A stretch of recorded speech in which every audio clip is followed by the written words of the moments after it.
Now I the get a world call knows. from Stebbins, and this young whippersnapper says he Yes. wants to meet with me to see if I'm appropriate to take over as as the advisor. So he comes back down to Athens. We meet for lunch, and it was, I mean, All-star. well, John Stebbins is just an incredible person. This young man was so good and so smart and so knowledgeable. I was just soaking up everything I could from him about what I was stepping into, and he was just so He's one of one. he really is. One of the things that well, the main thing I remember from that meeting, he told me this. He says, Tom, you cannot outgive Beta Theta Pi. The more you give, the more she will give back to you. I didn't know it at the time, but him telling me that has stuck with me because it has proved to be so true.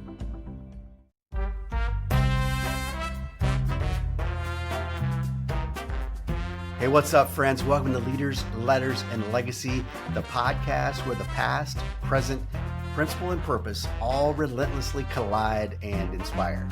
We are thrilled that you are here as we explore the life lessons and the leadership moments that continue to shape the fraternity and sorority experience.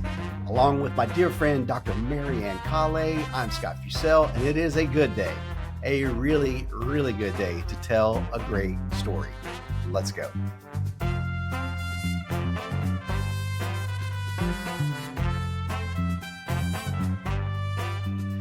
What is up, everybody? You picked an absolutely incredible day to tap play on the podcast. We are talking with an absolute living legend today, Dr. Tom Purinton from Beta Theta Pi. Tom is the former General Fraternity President and just one of my favorite humans on the planet and just the model of a fraternity man. So we're excited to have this time with him. We're excited to share it with you. Grab a pen, grab some paper. You're going to want to take notes today because there is wisdom throughout this entire episode that you're going to want to capture. Enjoy. Anyway, I guess I passed muster enough that John thought it would be okay if I took over as advisor, and has been a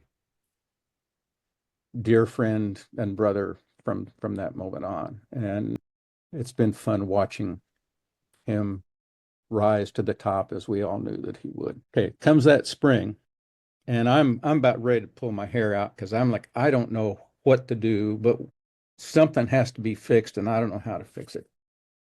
Because the chapter's sort of out of sorts.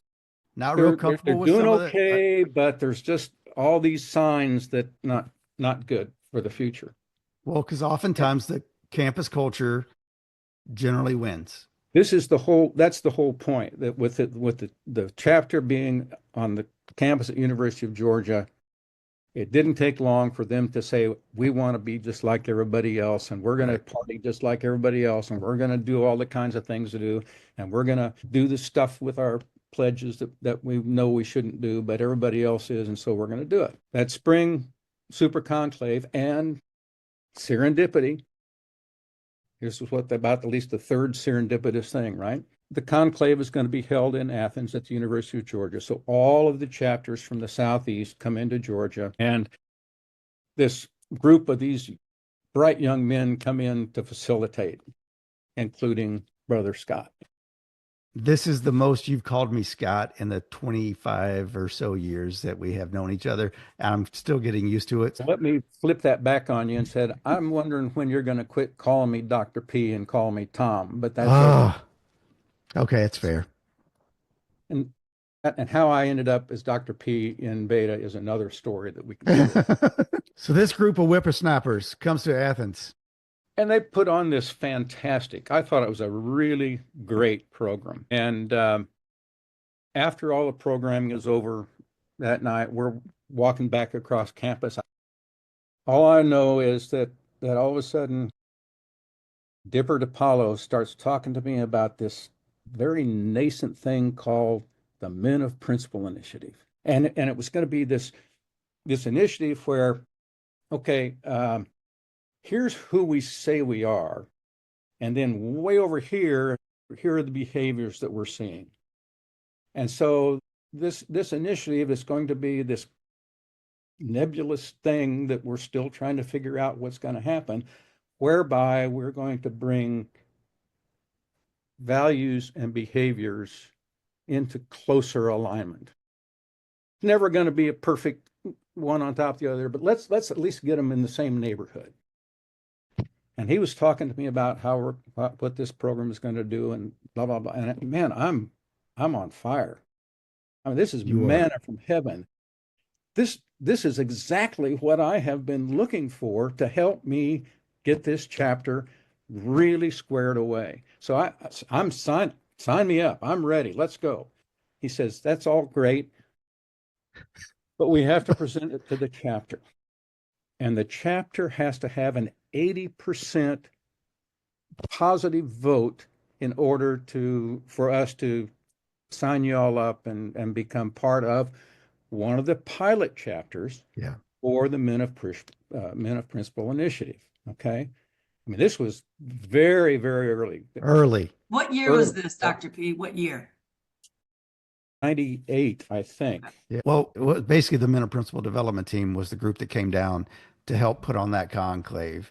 Which is what I discovered at this point, right, as Dipper's talking to me. That we were a traveling band of this bunch of do-gooders, but came in, man, they were superstars and it was all great, but they were the implementation team. Anyway, long story short, I said, I'm ready. Let's present it to the chapter. And the Georgia chapter has been known for their ability to argue over stuff. I mean, I've said in chapter meetings where I'm just going, is this ever going to end? Anyway, so they presented this to the chapter. And if you vote 80%, then you will become one of the pilot chapters for the Men of Principle Initiative. And you're going to get all this help that comes in to help you in this process. Well, they argued and they back and forth and back, and they were all hung up. If they said yes, then they would have to have a dry recruitment that next spring. Yep. And for our listeners who don't know, dry recruitment means no alcohol. Right. And in the SEC. Yes. In the SAC, where on that campus, there was no such thing as dry recruitment.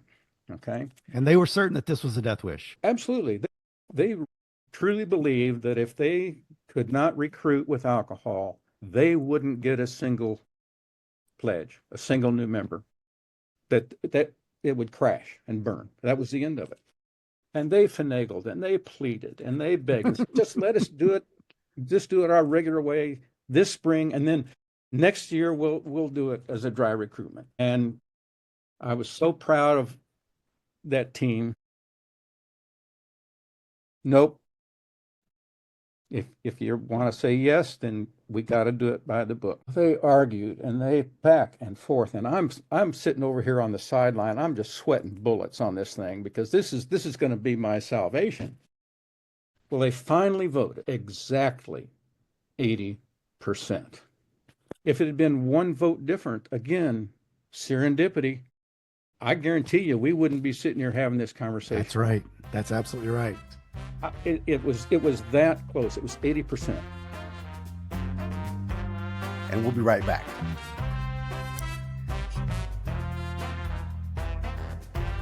Scott Fusel's approach to mental health and well-being programming is, shall we say, it's just different. If you're looking for content heavy on the clinical side, Scott's likely not a fit for your organization. However, if you're seeking a refreshingly transparent, application-rich, and shame-free message, you can now say, I know a guy, and his story sounds really familiar. After the show, head over to scottfuselcoaching.com and check out the many ways Scott can empower you, your family, your community, or your organization with the tools needed to experience true transformation. Scott Fusel Coaching and Consulting, well-being and parenting programming that meets you right where you are. Now back to the show. But we were the second launch of the 3 pilot chapters. Nebraska was first, I believe. Yeah. We were second, and all these wonderful people came down to Georgia, and we had a big kickoff. That's when I met Dave Wright for the first time, and we became best buddies from the get-go. They did team building stuff and all, just started from the ground and built up to get these young men launched on the Men of Principle initiative. And that was the beginning. That's what then really opened up the door to all of the other opportunities that I have had in Beta Theta Pi. Because right off the bat, hey, we're starting this new summer leadership development program. Would you volunteer to be one of the facilitators for back then what we called the Institute for Men of Principle, which later became the John and Nellie Wooden Institute for Men of Principle. And that sounded like fun. Yeah, boy, I'm just learning how to do all this stuff, and I get to go facilitate this, and I'm going to learn so much about what I can now take back to the chapter to help get them on track to what they're doing. So that was my real introduction to working at the general fraternity level. Yeah. Dr. P was Tom, sorry. The one of the things I'll never forget about that weekend was having breakfast that Saturday, that Sunday morning. And Mac, one of the things that was obvious was here's this local advisor that we had never met before, but this man was on absolute fire. Like he needed to stop, drop, and roll because the man was legitimately on fire. And it was just amazing to watch. And we're all like, okay, where's this guy been hiding? How do we not know who this person is? So here's this amazing human that's been hiding from us down in Athens, Georgia, who's just been shot out of a cannon and is all in. So let's go. Fast forward 4 or 5 months and you find yourself in Oxford, Ohio at the First Institute. Yep. Yep. Which was a life-changing event in itself. And the thing that was so interesting about that First Institute, by the way, Sue was the co-lead facilitator with that with Charlie Warner. So that was my introduction to Sue. Oh, And wow, I'm thinking, my gosh, what a fantastic individual. So Sue makes her second appearance on Leaders, Letters, and Legacy. So there's that. So But nobody knew what this was going to be. I don't think even the people at the AO really fully understood what this was going to be all about. None of the facilitators. I mean, we showed up and they gave us a workbook and we talked about facilitating programs and how to do this, that, and the other, and boom, off we go. At that time, there was still a lot of skepticism, especially within the undergraduates, the collegiate members. It was like, well, Big Brother is coming to look over our shoulder and tell us what to do and tell what we can't do, and we're going to lose control, and all these fears about losing their autonomy as a chapter. And so even of those that attended, a lot of them had been voluntold that they were going to attend this institute, whatever it was. And so not everybody was fully on board, and certainly nobody had an understanding. I remember very well that as we were just launching, looking over this crowd, there was this one pretty beefy kid. He's sitting back there in the back of the room. His arms are folded, and man, I mean, his body language and his facial expression told the story. His cool cap was cemented on, and he wasn't buying any of this. He was there because he was told to be there, but you ain't going to convert me. He was convinced that this was all about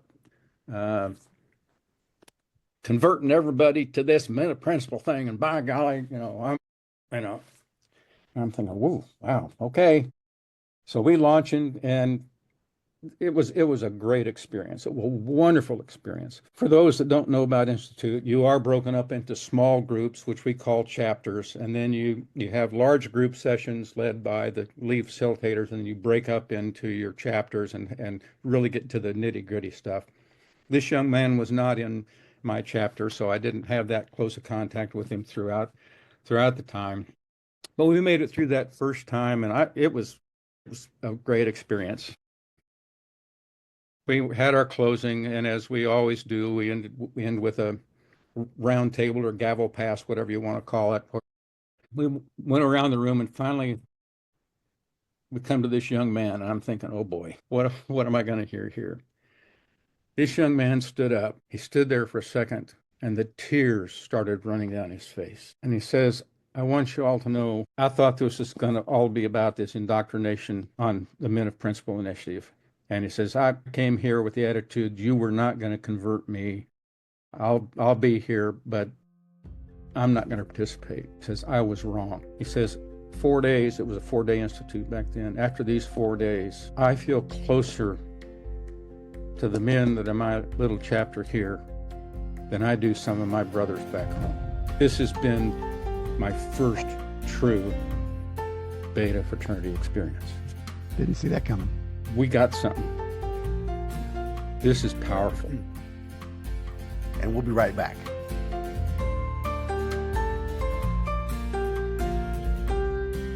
Dr. Marianne Kale is a nationally recognized facilitator and leader in building belonging and organizational culture. With over 25 years of experience in higher ed and strategic initiatives, Marianne empowers teams and communities to feel seen, valued, and connected. Her work blends story, research, music, and heart to bring people together around purpose and identity.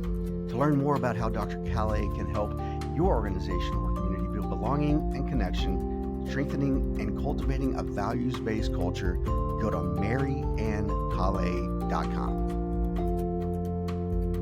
Now back to the show. That was the moment for me that I knew we were on the right path, that we were doing something important and necessary. And you know, Dr. P, having grown up in the fraternity and sorority space, and I shared this in our earlier conversation, you know, UIFI, the Undergraduate Interfraternity Institute, that was started by the NIC, when Jonathan Brandt, Beta Theta Pi, was executive director, Sue Craft-Fussell, Martin Cobb, you know, the names that many people don't maybe know today. But I think Beta picked up on that model, and you were the first fraternity to really establish an institute style of learning in the way that you did, with chapters, with outside facilitators. And today, you know, that's a model that is used in many of our organizations. And if we're not doing it, we're considering doing it, because we understand that just what that young man told you is that in those 3 or 4 days, you know, and we argue about how long someone should be a new member and what time does it take. And yet we know when the intentionality is there, right? Just what you've described through this whole journey of yours, when the intentionality is there, there is space for conversion of change of heart, right? And so I think that's what you saw. And, you know, in listening to Scott talk about you and the role model that you've been for him and so many thousands of betas, I think there was something about Beta Theta Pi that was happening in that early 2000s that was helping to craft and shift the way that fraternity and sorority was trying to come about. I'll never forget walking through your headquarters with Martin Cobb, and I saw the map that had all the pins, and the pins were different colors, right? And I said, what are these pins about? And he goes, and I've seen many of them now in other headquarters, but he said, those are open chapters, those are closed chapters, those are you know, I mean, he gave me the whole rundown. And he said, and I said, what are these? He goes, those are the most recent closed chapters. I said, Martin, there's like 40 of them. And he goes, yep. And he says, because if they're not going to be a beta chapter, they're not going to be here. And yet the conversation you said at the beginning, hazing, when I facilitated the Institute, hazing was still a deep rooted conversation. And so I was struggling either understanding. Now I know that you were a part of where this has come from. Scott was a part of where this has come from. But I was struggling with, and I asked Martin that day, I said, how can you be talking about all these principles and it's so intentional, but hazing is still defended like, yes. Yeah. And that's not a diss on Beta. I mean, that's happened in all of our organizations, but there was such this belief that without hazing, you wouldn't be able to have the same kind of experience. And, you know, Maureen shared with us her being a part of that change, which I'm sure you have been a part of that change in Beta as well. Well, and I think my own chapter experience, as I say, we were a strongly hazing chapter, not dangerous, stupid stuff, but just intense psychological pressure. And the thought in the chapter was, well, look at us. We're number one on campus. We are the best. We were obnoxious about it. We're the best. So obviously, we're doing it the right way. And I didn't have the language or the understanding at that time to be able to stand up and say, no, we are great, not because of, but in spite of what we're doing with our pledges. Okay? Not because of, but in spite of. I didn't have the understanding and the vocabulary to address it. I was too afraid of sticking my head above the crowd and getting shot down and losing credibility with my brothers if I said anything. And it's a matter of shame for me now. Because that went on for 25 years after that, until they finally got caught and nearly lost their charter over hazing.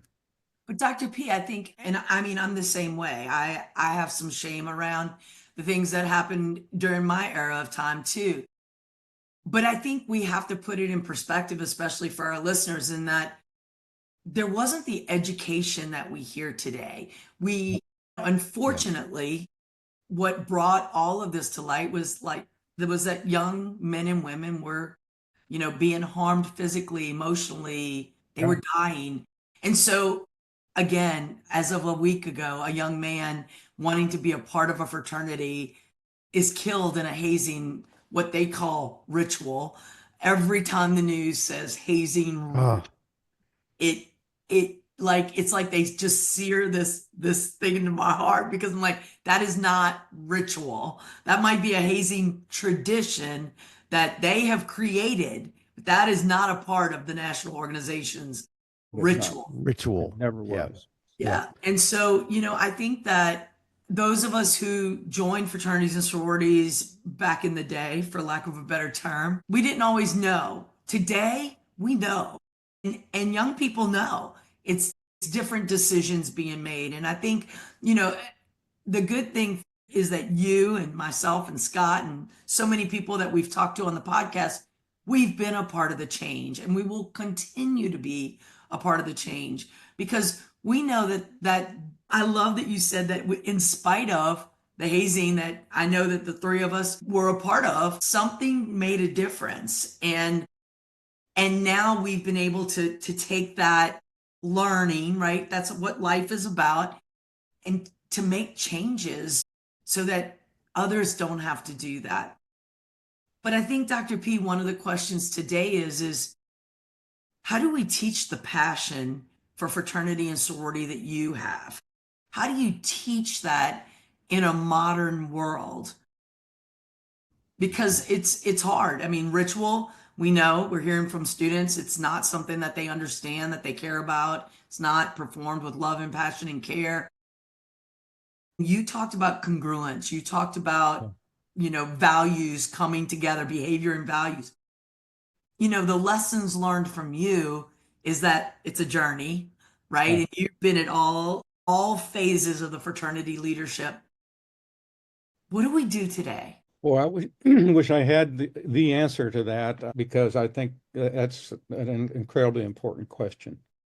And I've struggled with it a lot. I get tired of trying, and you make some progress, and then you see it slide back, and you make some progress and they slide back. I think for me, and it goes back to, in part, back to what we were talking about recruitment. You have to be selling the right stuff. And that doesn't mean just preaching the values and whatnot. But Scott, it goes back to what you and I have talked about a lot, and what every time I turn around, I keep coming back to the same theme of the epidemic of loneliness in America, the lack of connectedness. I don't know whether you saw Mike Feinstein's post on Facebook about connectedness, and how the United States expresses less connectivity to their fellow citizen than is seen in other countries. Okay.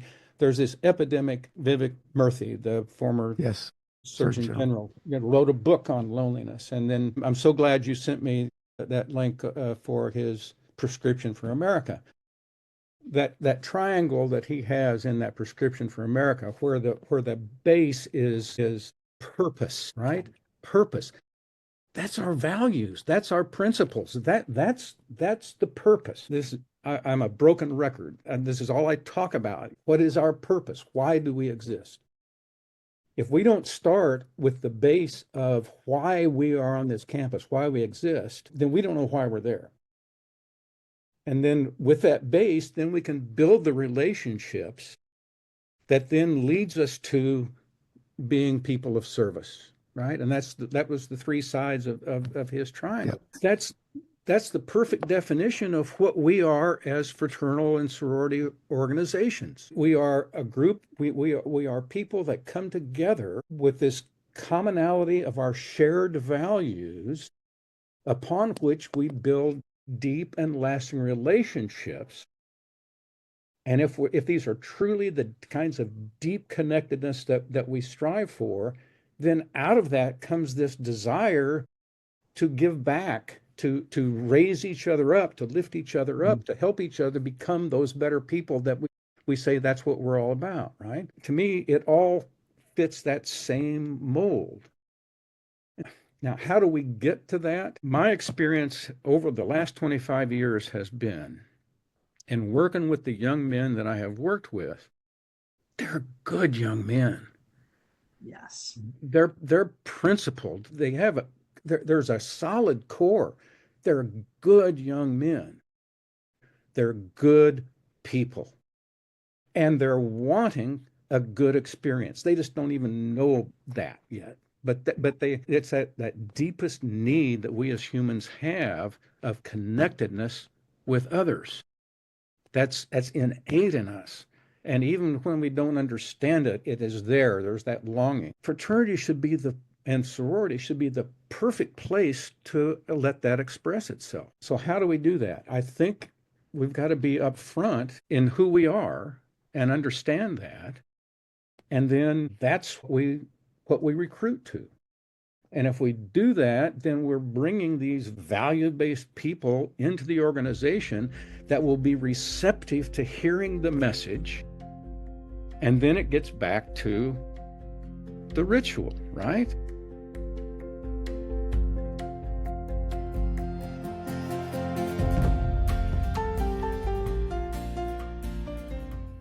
You all familiar with the problem pyramid? You know, we got to be up front. Beta stole UIFI's program and made it beta specific, okay? And we're very open. But it was a beta who started the UIFI program. Well, it's a big circle, right? Well, it's really interesting as you were talking about that, Tom, is some of the things that we started with Men of Principle were pretty controversial. Like people were worried about Big Brother. That was a big issue. Then you had people arguing about a two-tiered fraternity because we had partnered chapters and we had non-partnered chapters. And now this is just what we do. That was a matter of time. And we were, that was a matter of time. And then we were wondering initially, should we do this institute? Because our members, we had so many members who had such an incredible UIFI experience that we weren't sure we wanted to make sure we weren't cannibalizing that experience. So we were still offering scholarships for our men to go to UIFI. And so anyway, go ahead, Dr. P. Well, the problem pyramid, I come back to time and time again.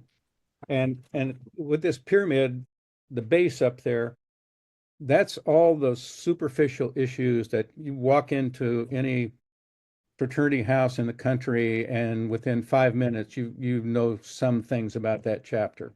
And so up in that top tier, sometimes people want to call these are the problems we have. They're not the problems. They're an issue that is a result of deeper problems. But it's things like having a dirty chapter house, alcohol abuse, academic issues, not paying the dues, low campus involvement, apathy. Boy, that's a big word. You know, I can't tell you that the chapters or the young men I've talked with, the biggest problem we have is apathy. Well, no, that apathy is not your problem. Apathy is the result of other things that have gone unaddressed. Anyway, So all those things that are up in that top part of that pyramid are those issues that we tend to play fireman on. We'll stomp this out, and then a fire comes and we go over and stomp that out, and we spend all our time up with those issues, but they're underlying issues that are resulting in all of these other things. And that next tier down is that the brotherhood is based on social. Okay. They're mediocre recruitment efforts. We're just going to get good guys, you know. And a big one, there are issues about your new member education. Hazing may be a big part of it. You're not really teaching who we are, what we stand for. You got problems in your new member education. Okay. That's still not the root problem. You got to go down another level, and you get down to the fact that, son of a gun, you know, we don't have any accountability here. Okay. Well, why don't we have accountability? We don't have accountability because we either have low or no standards. I really prefer expectations, but standards, expectations, are they clear? And I can't tell you the conversations I've had where people will say, well, we got to build our new member program. Help us build this new member program. My first question is, well, let's think about our members. What are your chapter expectations? What are your member expectations? What are you holding your members to? Big silence, right? Okay. So now, before we fix the new member program, we got to back up a step and let's talk about, what are your standards? What are your expectations for your members? Are they clear and explicit? And then the big thing is, where do our standards come from? That takes us down to the bottom of the pyramid, right? It takes us back to ritual. And if you don't know your ritual, if you have low knowledge of your ritual, or if you don't value your ritual, that's your root problem. That's your root problem. You can spend all your time you want up here on the top, but if you don't do something down here at the apex of the triangle, you're just treading water. And we've used that at Institute for years, and I wish I could claim ownership of it, but it was something that was handed to me, and I went, wow. Lori Hart does that exact example in her presentations, and they'll tell her all the things that you just said, and she'll just keep saying, what's the problem? And they're like, we just told you the problem. And until you get down, right? But I think, Dr. P, you know, we're coming full circle for you. You talked about that when you joined Beta, there was an expectation of excellence. And I believe that's where we're struggling right now. We have minimized the value of being in a fraternity and sorority from the moment we start talking. We talk about being the best, but we can't really tell you what that is. We can talk about being the top chapter of a tier structure, but we really don't. The way that that's defined, that's not defined based upon your values, the leadership, your highest GPA. It's who holds social capital on a campus. And so I think the important thing, there was something else that you said that hit me when you talked about when you helped start the Beta chapter at Georgia, and the men wanted to become like everybody else, and yet you were established to be different. And that's the part that is so hard to get our young folks and even our alumni and alumni to wrap their heads around, is that it doesn't really matter where we are with everyone else. If we're not living up to our own values, then we're really not the best, because we're not the best that we can be. And that's gotten lost, I think. And I love that you've tied all of these themes together in your journey for sure. And I love that and have so much respect for you for that. Thank you. And boy, what a journey it has been. You know, the most wonderful thing is my personal growth that has happened because of these experiences. The unbelievable relationships that I have with men and women all over North America. And one of the coolest things, I don't want to digress here too much because I think we're on a really important thing that I don't want us to leave. But here's this guy over here, the age of my son, right? Dear, dear friend and brother. Love him to death, okay? I've got brothers my age and older that I have connection with. And over the last 25 years, I've had the privilege of developing relationships with 18, 19, 20-year-old men. Who gets to do that? That's right. The intergenerational connectivity Mm, blows my mind. reach. I think it's helped keep me young.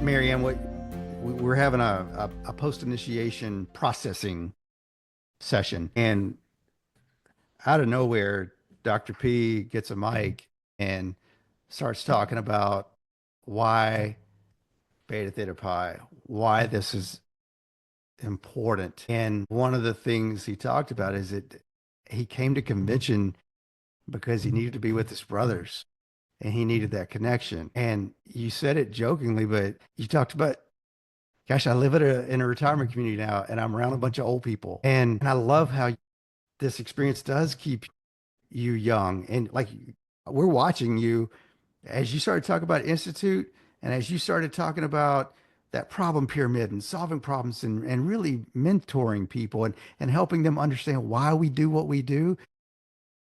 I'm watching you just come to life because that's what this experience has been for you. And actually, that's where we met. We met just prior to doing that initiation in Athens in Yeah. 1998.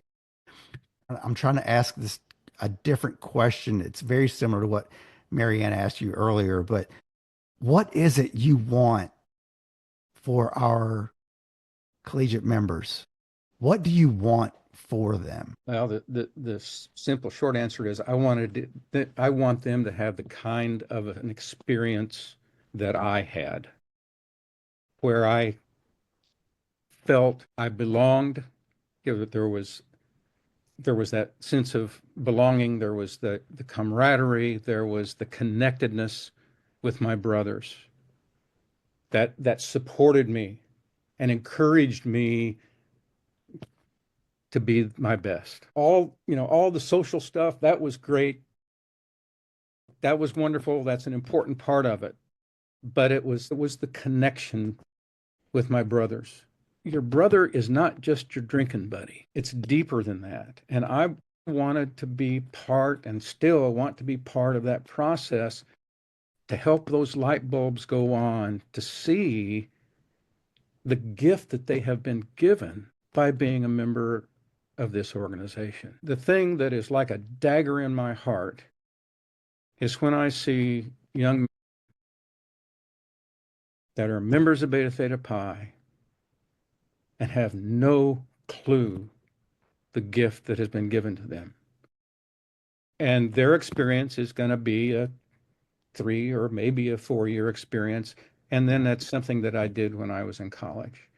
And they never got it. They never understood it. They never fully experienced what was available to them in their development. This very critical time in your life.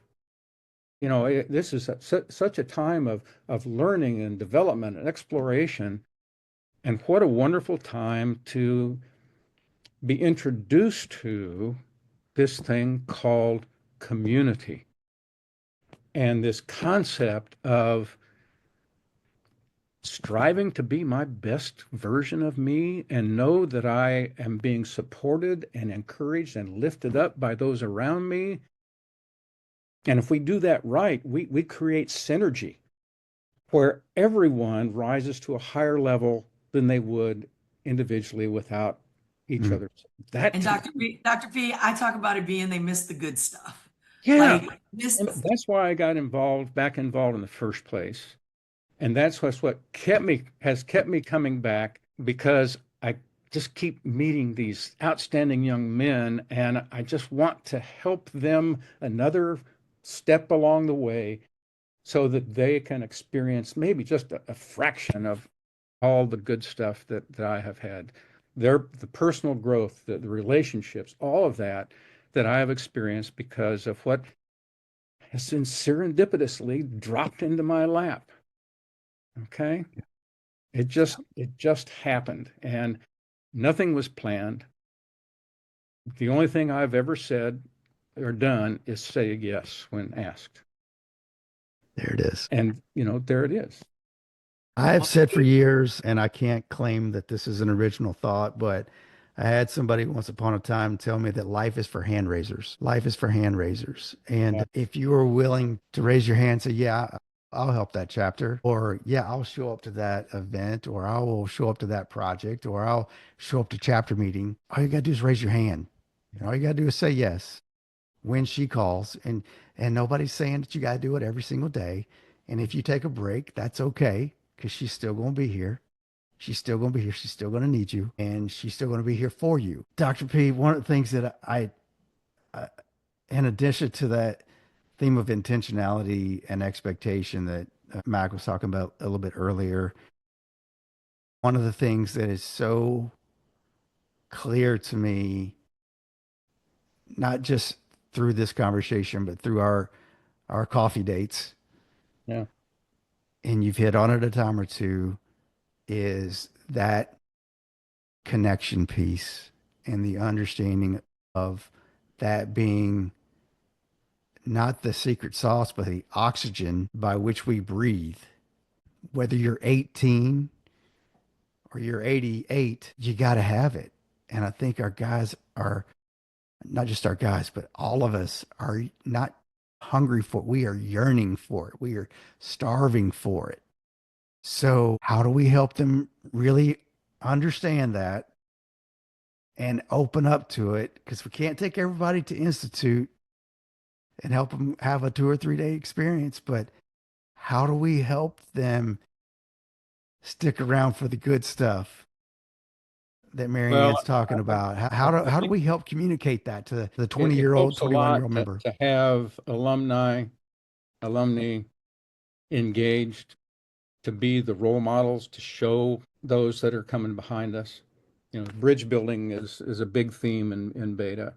I have a large poster over my desk of the Bridge Builder poem, and which I love, but it means more and more to me every year. So we need those role models to be actively engaged.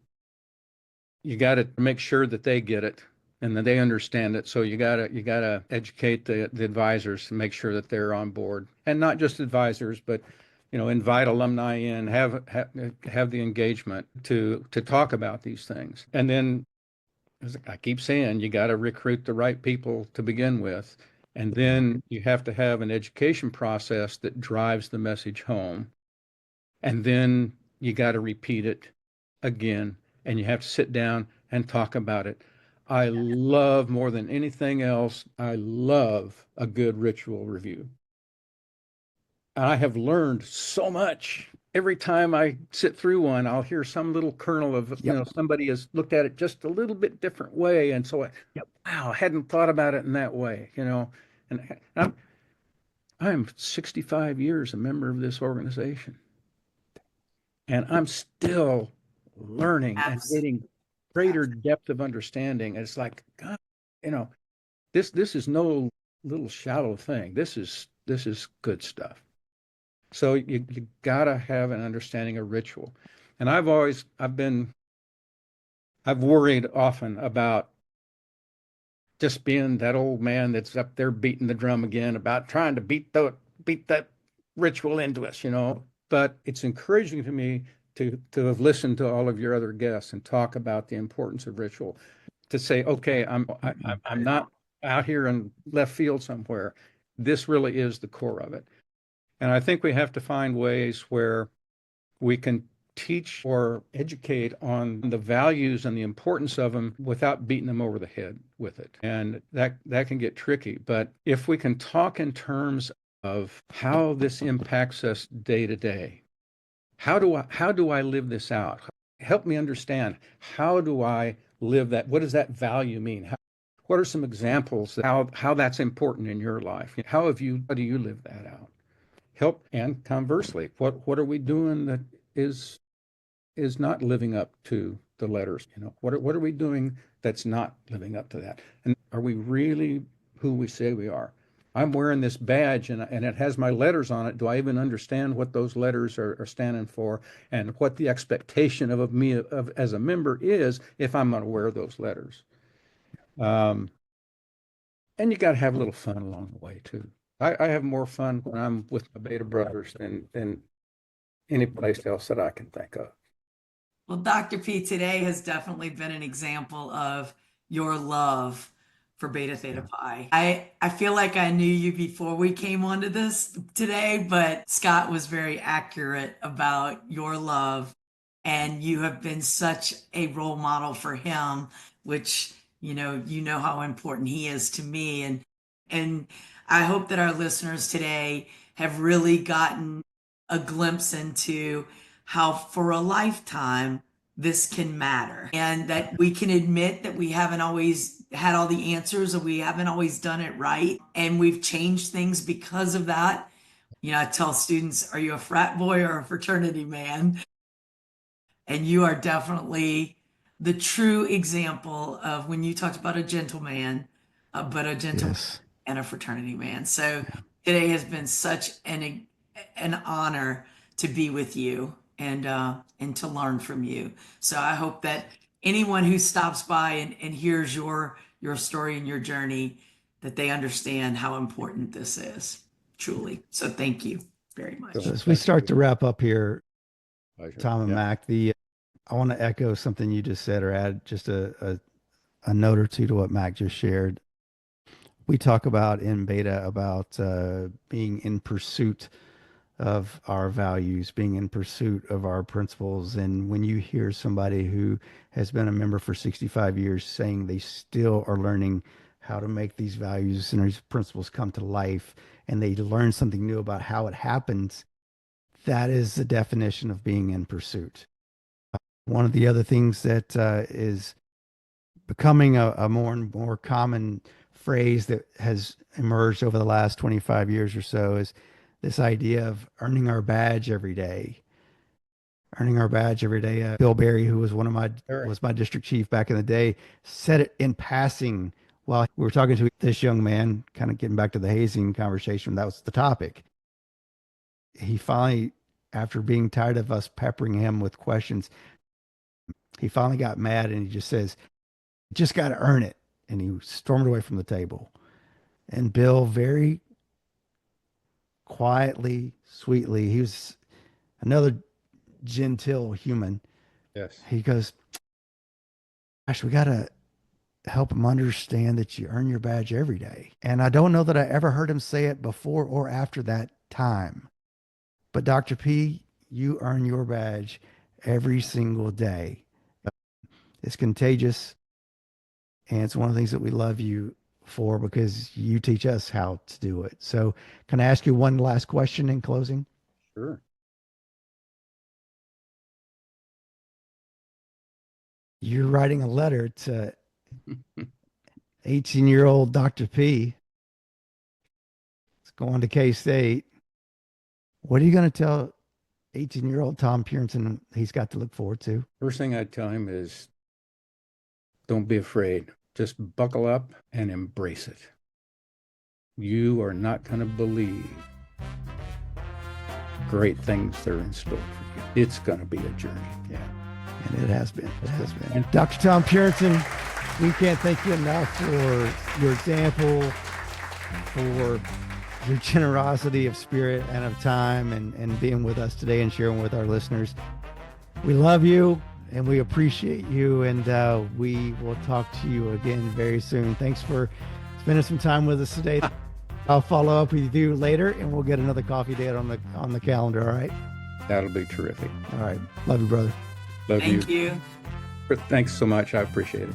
All right. Thank see you so Tom. much.